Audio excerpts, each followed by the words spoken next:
नमस्कार दोस्तों। आज हम लोग ट्रेन जो फ्रेट ट्रेन है जो आपका मालगाड़ी होता है उसका जब भी हम लोग एग्जामिन करते हैं तो उसमें कुछ पैरामीटर को हम लोग को ध्यान में रखना होता है। तो उसी को हम लोग आज देखने वाले हैं। सबसे पहले हम लोग बात करेंगे ब्रेक गियर का। तो ब्रेक गियर का जो लिमिट होता है वो कितना होता है, उसका कंडेमिंग लिमिट कितना होता है। तो ब्रेक गियर में सबसे पहले हम लोग याद रखेंगे ब्रेक ब्लॉक कंडेमिंग लिमिट। तो ब्रेक ब्लॉक का जो कंडेमिंग लिमिट होगा वो आपका 10 mm हो जाएगा। तो इसमें भी याद रखना है जो एल टाइप ब्रेक ब्लॉक रहता है उसमें 10 mm रहता है, और एक के टाइप ब्रेक ब्लॉक रहता है इसमें 12 mm रहता है। तो इस दोनों को हम लोग को याद रखना है। उसके बाद अगर हम ब्रेक ब्लॉक की बात करें तो यार्ड लिविंग थिकनेस और ब्रेक ब्लॉक सिर्फ बॉय वागन को छोड़ करके ये हो जाएगा आपका 20 mm। तो इसको याद रखना है। उसके बाद हम लोग बात करते हैं ए डायमेंशन की। तो ए डायमेंशन जो कैसनप बॉगी में है सिर्फ आपका बीओ बियरन को छोड़ करके जो ए डायमेंशन होगा वो हो जाएगा 70 + 2 - 0 mm। तो ये इसको याद रखना है। 70 + 2 - 0 mm हो जाएगा आपका ए डायमेंशन। लेकिन बीओ बियरन में अलग होता है। तो बीओ बियरन के लिए कितना होता है, तो बीओ बियरन के लिए याद रखना है ये होता है आपका 27 + 2 - 0 mm। तो ये डेटा जो है आपके एग्जाम में जो आपका डिपार्टमेंटल एग्जाम होता है उसमें आपका जो है ये डेटा काफ़ी ज़्यादा हेल्प करेगा। अब हम लोग बात करते हैं कुछ पिस्टन स्ट्रोक को देख लेते हैं। पिस्टन स्ट्रोक को हम लोग पिछले वीडियो में भी देखे थे और यहाँ भी देख लेते हैं फिर से एक बार। पिस्टन स्ट्रोक की अगर हम बात करें तो जो भी आपका बॉक्सेन वागन है, बीसीएन ए वागन, बीआरएन या फिर पीजीएलएन वागन, तो इसमें जो पिस्टन स्ट्रोक होगा ये दो कंडीशन में अलग अलग होगा। एम्प्टी कंडीशन में अलग होगा, लोडेड कंडीशन में अलग होगा। तो सबसे पहले हम लोग बात करेंगे एम्प्टी कंडीशन में। तो एम्प्टी कंडीशन में जो इसका पिस्टन स्ट्रोक होगा वो हो जाएगा आपका 85 mm ± 10 mm, और लोडेड कंडीशन में हो जाएगा 130 mm ± 10 mm। तो इसको याद रखना है। उसके बाद हम बात करते हैं बॉक्सेन एचएल वागन या फिर बीसीएन एचएल वागन की। तो इसमें जो पिस्टन स्ट्रोक होगा वो 85 ± 10 mm एम्प्टी कंडीशन में होगा, और लोडेड कंडीशन में हो जाएगा 120 mm ± 10 mm। तो इसको याद रखना है। अब हम बात करते हैं बीटी पीएन वागन की। तो बीटी पीएन वागन में जो है आपका 85 ± 10 mm, और ये एम्प्टी कंडीशन में, और लोडेड कंडीशन में 130 ± 10 mm। अब हम बॉय वागन की बात करते हैं। तो बॉय वागन में जो है आपका एम्प्टी कंडीशन में 90 ± 10 mm हो जाएगा, और लोडेड कंडीशन में 135 ± 10 mm हो जाएगा। तो इसको याद रखना है। और हम लोग पिस्टन स्ट्रोक कुछ देख लेते हैं। तो ईसा यहाँ पर हम BBZ सी को याद रखेंगे। तो BBZ सी का जो पिस्टन स्ट्रोक होता है ये आपका 70 mm ± 10 mm होता है। तो इसको याद रखना है BBZ सी का। उसी तरह से अगर हम बात करते हैं बीओ बियरन वागन की। तो बीओ बियरन वागन का जो पिस्टन स्ट्रोक होगा वो एम्प्टी कंडीशन में जो है 100 ± 10 mm होगा, और लोडेड कंडीशन में 110 ± 10 mm होगा। तो इसको याद रखना है। यहाँ पे जो है आपका 10 mm का जो है डिफरेंस रहता है। तो बीओ बियरन वागन जो है काफ़ी ज़्यादा इम्पोर्टेंट है। यहाँ पर जो है आपको याद रखना है 100 mm ± 10 और 110 ± 10 mm जो है याद रखना है। उसी तरह से अगर हम बात करें बॉबी एन वागन की। तो बॉबी एन वागन में भी एम्प्टी कंडीशन में 110 ± 10 mm होता है, और लोडेड कंडीशन में 110 एम्प्टी कंडीशन में 100 mm ± 10 mm, और लोडेड कंडीशन में 110 ± 10 mm। अब हम बात करते हैं बीएलसी वागन की। तो बीएलसी वागन का जो एम्प्टी कंडीशन में होगा पिस्टन स्ट्रोक वो 95 mm ± 10 mm होगा, और लोडेड कंडीशन में अगर हम बात करेंगे तो 120 mm ± 10 mm हो जाएगा। उसी तरह से BBZI को देखेंगे। BBZI का जो पिस्टन स्ट्रोक होता है वो 32 mm होता है। तो इसको याद रखना है। उसके बाद हम लोग बात करते हैं boast HS BTPN Bobby SN। तो इसको याद रखना है। तो जो एम्प्टी कंडीशन में इस सारे वागन का जो आपका पिस्टन स्ट्रोक होगा वो 85 ± 10 mm, और लोडेड कंडीशन में जो है 130 ± 10 mm होगा। तो इसको याद रखना है। ये जो है आपका काफ़ी ज़्यादा इम्पोर्टेंट वागन है। उसी तरह से अगर हम बात करते हैं यहाँ पर अब जो बफर हाइट है, यहाँ से भी आपका जो है एग्ज़ाम में जो है एक क्वेश्चन पूछा जाता है कि लोडेड कंडीशन में एम्प्टी कंडीशन में मिनिमम मैक्सिमम बफर हाइट कितना होता है। तो बफर हाइट की अगर हम बात करेंगे तो जो रेल लेवल से बफर हाइट होता है ये मैक्सिमम होता है 1105 mm। तो इसको याद रखना है 1105 mm जो है ये एम्प्टी कंडीशन में मैक्सिमम होगा। ठीक है। तो इसको याद रखना है, ये काफ़ी ज़्यादा इंपॉर्टेंट है। उसी तरह से अगर हम लोडेड कंडीशन की बात करें तो लोडेड कंडीशन में जो है मिनिमम होता है, और वो कितना होता है, वो होता है 1030 mm। तो इसको याद रखना है, ये काफ़ी ज़्यादा इम्पोर्टेंट डेटा है। इसके बाद हम लोग कुछ वियर लिमिट को देख लेते हैं। वियर लिमिट जो है आपका, ये डेटा जो है आपका डिपार्टमेंटल एग्जाम में जो है काफ़ी ज़्यादा हेल्प करेगा, तो इसको याद रखना है। सबसे पहले हम लोग बात करते हैं एडेप्टर थ्रस्ट शोल्डर का। तो एडेप्टर थ्रस्ट शोल्डर जो है इसका वियर लिमिट होता है 0.7 mm। तो इसको याद रखना है, 0.7 mm हो जाएगा आपका एडेप्टर थ्रस्ट शोल्डर।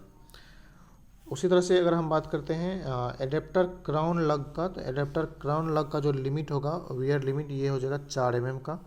तो इसको याद रखना है, एडेप्टर क्राउन लिमिट कितना हो जाएगा, 4 mm। अब हो जाएगा एडेप्टर क्राउन सीट का। तो एडेप्टर क्राउन सीट हो जाएगा इसका 3.5 mm हो जाएगा वियर लिमिट। एडेप्टर साइड लग की अगर हम बात करें तो एडेप्टर साइड लग जो है ये आपका 3 mm हो जाएगा। उसी तरह से अगर हम बात करेंगे एडेप्टर साइड का, तो एडेप्टर साइड का जो वियर लिमिट हो जाएगा ये भी 3 mm हो जाएगा। साइड फ्रेम कॉलम फ्रिक्शन, जो साइड फ्रेम होता है उसका कॉलम फ्रिक्शन का जो वियर लिमिट होता है ये होता है आपका 4 mm। Side frame column side, तो इसका हो जाएगा आपका 5 mm। तो इसको याद रखना है।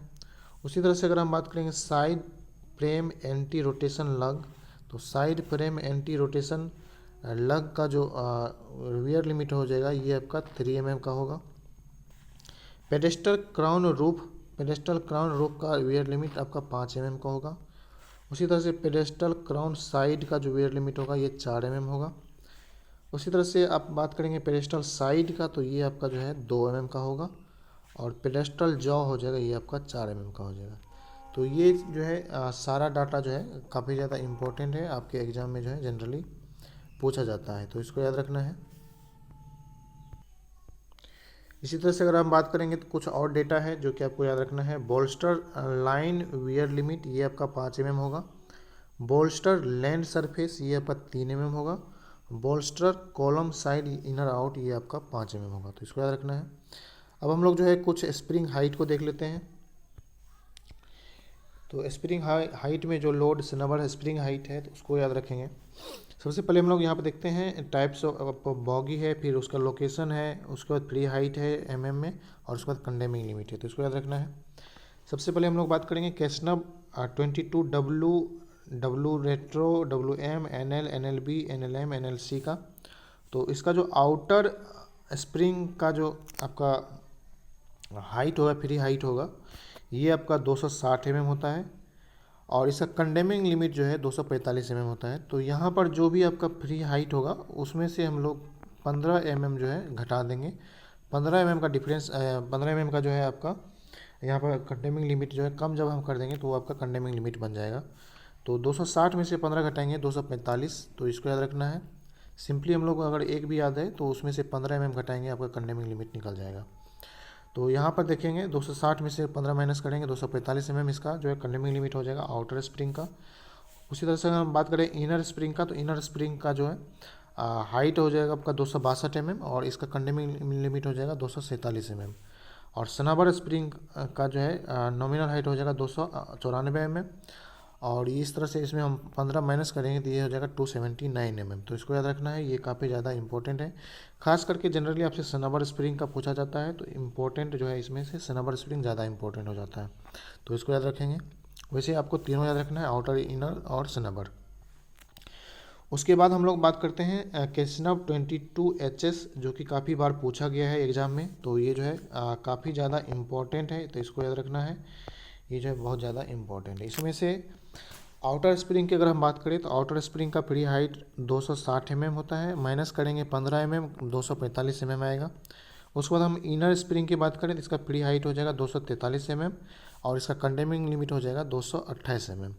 उसी तरह से अगर हम सनाबर स्प्रिंग की बात करें तो ये 293 mm हो जाएगा, और इसका कंडेमिंग लिमिट हो जाएगा 278 mm। तो कैसनव 22HS में सनाबर स्प्रिंग का फ्री हाइट हो जाएगा आपका 293 mm, और कंडेमिंग लिमिट हो जाएगा 278 mm। उसके बाद आपको जो है ज़्यादातर इसको एक बार डाटा को देख लीजिए, और मेन जो है ज़्यादा इम्पोर्टेंट आपका इसी दो से जो है आपके एग्जाम में क्वेश्चन पूछे जाते हैं। मोड 1 मोड 2 को जो है याद रखने की ज़रूरत नहीं है। वैसे आपको जो है इस डेटा को ध्यान रखना है, लेकिन आपके एग्ज़ाम पॉइंट ऑफ व्यू से जो है जो इम्पोर्टेंट है वो जो है आपका इतना ही इम्पोर्टेंट है, तो इसको याद रखना है। ये काफ़ी ज़्यादा आपके एग्ज़ाम में हेल्प करेगा। अब हम लोग देखते हैं वियर लिमिट, जो फ्रिक्शन वेज ब्लॉक है उसका वियर लिमिट कितना होता है। तो फ्रिक्शन वेज ब्लॉक का वियर लिमिट वर्टिकल सरफेस में 7 mm होगा और स्लोप सरफेस पर 3 mm होगा, तो इसको याद रखना है।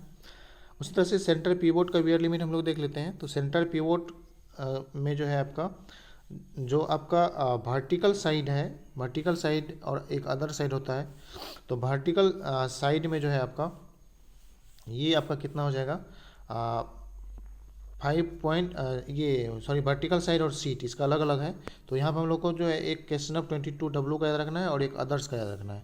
तो जो इस केशनव 22W में जो है वर्टिकल साइड का वियर लिमिट हो जाएगा 5.5 mm और अदर के लिए 4 mm हो जाएगा, तो इसको याद रखना है। उसी तरह से अगर हम बात करेंगे सीट का, तो ये 4 mm हो जाएगा और अदर्स के लिए जो दोनों के लिए 4 mm होगा, तो इसको याद रखना है। अब हम लोग बात करते हैं EM पैड का। यहाँ से जो है आपके एग्जाम में क्वेश्चन पूछे जाते हैं काफ़ी ज़्यादा। तो EM पैड का फुल फॉर्म होता है इलास्टोमेरिक पैड, इसको हम लोग शॉर्ट में जो है EM पैड बोलते हैं। तो यहाँ पर जो है इसको याद रखना है, EM पैड का फुल फॉर्म क्या होता है, इलास्टोमेरिक पैड। और जो CC पैड होता है तो उसका भी हम लोग जो है लिमिट देख लेते हैं। CC का क्या होता है, कांस्टेंट कांटेक्ट, तो कांस्टेंट कांटेक्ट को CC पैड बोलते हैं। तो CC पैड साइड बेयरर। तो यहाँ पर हम लोग को कुछ को याद रखना है। सबसे पहले हम लोग बात करते हैं EM पैड का। तो EM पैड की अगर हम नॉमिनल डायमेंशन देखेंगे तो ये आपका 46 mm होता है। और यहाँ पर हम लोग कंडेमिंग लिमिट की बात करेंगे तो कंडेमिंग लिमिट जो है कितना हो जाता है, 42 mm हो जाता है। तो याद रखना है इलास्टोमेरिक पैड जो EM पैड होता है उसका नॉमिनल डायमेंशन कितना होता है, 46 mm और कंडेमिंग हो जाएगा 42 पर। तो ये काफ़ी ज़्यादा इम्पोर्टेंट है। अब हम लोग बात करते हैं जो constant contact side bearer pad है उसको देख लेते हैं एक बार। तो यहाँ पर जो मेटल बॉन्डेड रबर पैड है उसका नॉमिनल डायमेंशन होगा 114 mm, ये पैड 1 में होगा सिर्फ। और इसका जो कंडेमिंग लिमिट हो जाएगा ये आपका 109 mm पर होगा। उसी तरह से अगर हम बात करेंगे PU-CCSB जो कि केशनव 22HS में लगता है, इसका जो नॉमिनल डायमेंशन होगा ये आपका तीनों रिंग के साथ में जो है 142.5 mm होगा और कंडेमिंग लिमिट 137 पर होता है। उसी तरह से अगर हम बात करेंगे तो PU-CCSB ये जो है आपका केशनव 22 NLB में अगर हम बात करेंगे तो 2 रिंग के साथ में 134 mm होगा और इसका कंडेमिंग लिमिट हो जाएगा 128.5 mm पर। तो ये यहाँ पे जो है कुछ याद रखना है। सबसे ज़्यादा जो इम्पोर्टेंट यहाँ से जो एग्ज़ाम में जो जनरली पूछा जाता है वो EM पैड का थिकनेस पूछा जाता है। तो इसको जो है आप जो है ध्यान जरूर रखिएगा। नॉमिनल 46 होता है और यहाँ पर जो है कंडेमिंग कितना होता है, 42 पर कंडेमिंग हो जाता है। अब हम लोग बात करते हैं यहाँ पर इसका व्हील और एक्सल का कुछ देख लेते हैं डेटा जो आपके एग्ज़ाम में जो है जनरली पूछा जाता है। तो सबसे पहले हम लोग बात करेंगे व्हील डाया का। तो जो बॉक्सेन केशनव बॉगी में व्हील डाया रहता है वो 1000 mm होता है आपका नया में और 906 mm पे कंडम होता है, तो इसको याद रखना है 1000 mm और 906 mm। उसी तरह से अगर हम बात करेंगे BLC और BLL वागन में तो इसका जो नया में व्हील डाया होता है ये 840 mm होता है और 780 पर ये कंडम हो जाता है। तो यहाँ पर दोनों याद रखना है, एक तो आपका केशनव बॉगी जो बॉक्सेन वागन में है वो आपका बॉक्सेन जो भी वागन है तो उसमें नया में याद रखेंगे 1000 mm और कंडेमिंग 906 mm पे होगा। और BLC वागन जो कि आपके जनरली एग्जाम में पूछा जाता है तो BLC वागन को भी याद रखना है 840 mm नया में होता है, 780 mm जो है ये का कंडेम हो जाता है। तो ये कुछ आपका जो है यहाँ पर हम लोग जो है कुछ इंपॉर्टेंट डेटा को देख लिए हैं। ये जो है आपके एग्ज़ाम में जनरली पूछा जाता है तो इसको याद रखेंगे। मिलते हैं अगले वीडियो में, तो तक के लिए take care, have a nice day.